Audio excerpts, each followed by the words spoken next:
Three new names are now in the Louisiana Agriculture Hall of Distinction. David Cupp, a giant in the state's forestry industry, Dr. Rogers Leonard, Professor Emeritus of the LSU Ag Center, and Jim Seamaw, General Manager of the American Sugarcane League. Over the next few weeks, we'll highlight the careers of these three men and their contributions to Louisiana agriculture.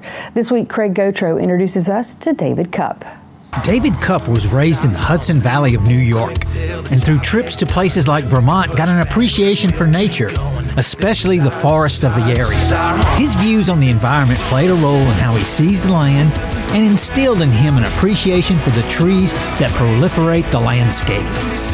I would never have pictured 40 years ago where I am today. You know, you start down a path and God sends you different directions, because I did spend 5 years in the paper mill and manufacturing, you know, and did some other things, had some other opportunities, but it kept pulling me back to the dirt and the trees. That's a load of pine pulpwood going to Mansfield Mill. Yeah. So all this used to be Boise Cascade along here. Now it's been broken up, different ownerships. I'm not saying it's bad or good, it's just different. Times have changed dramatically throughout his career in the timber industry.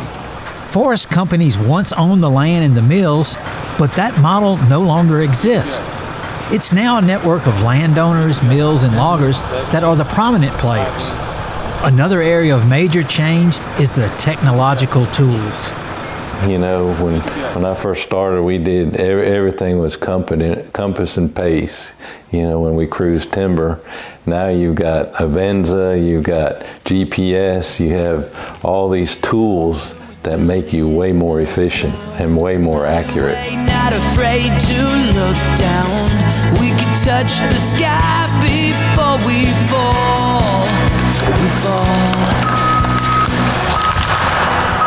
So when we come in to thin these plantations, we take out every fifth row, and then we thin 2 rows on either side. There's a pattern. Yeah, when we get through here, you'll have the best growing stock and the best opportunity to put value on these trees.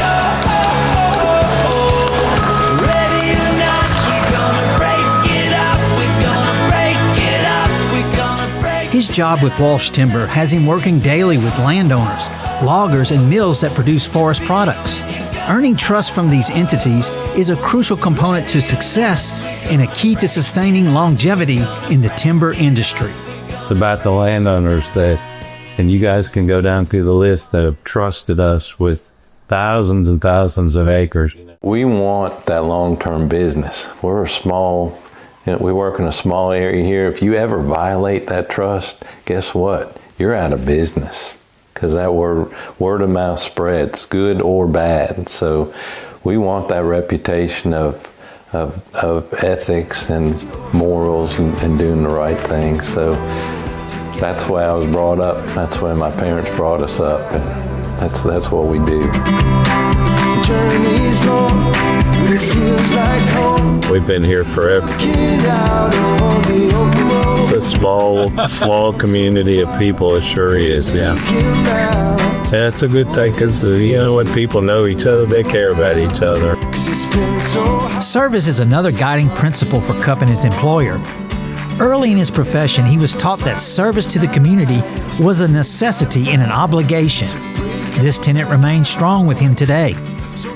Service was part of the culture, and they instilled that in me, and you know, I learned from it, and you know, it's just part of our DNA with Walsh Timber. If you look at our team, we have guys who minister at churches. We have people that volunteer in the community, and really good people that get involved in youth sports or whatever it is, their church. And you know, in these small rural communities, you need good citizens to keep the community together.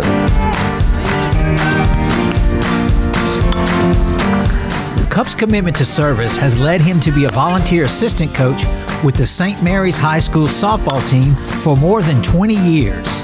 His commitment to coaching goes beyond the skills needed for success on the diamond. So as I've evolved as a coach, I don't, we do the X's and O's, but I try to pass on life lessons to them, you know, about being a great teammate, what that means, and you know, being a great teammate means you want the people around you at the end of the day to be better because you were part of that team, you know, and they understand that. And then I guess the greatest gift on that is, it sounds crazy, but 5-10 years from then, you get a wedding invitation.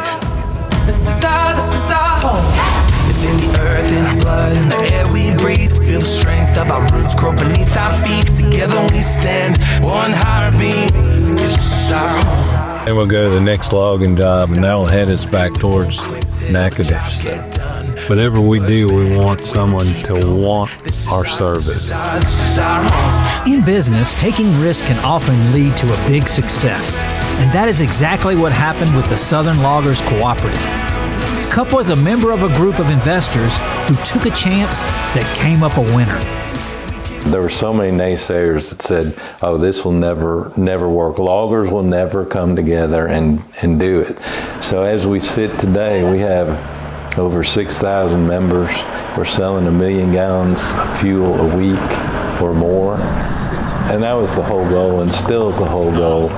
It's there to save loggers money. We want to give more than we get. Right back to the start. Back to our community, back to our employees, back to our customers. Cupp says his induction is a team honor made up of landowners, loggers, millers, and the employees of Walsh Timber.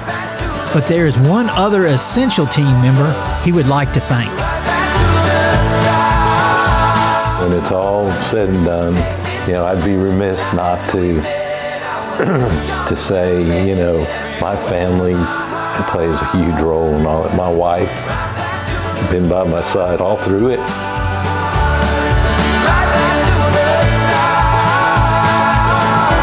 You have to persevere and keep doing the right things. You do the right things, and it'll work itself out. So yeah.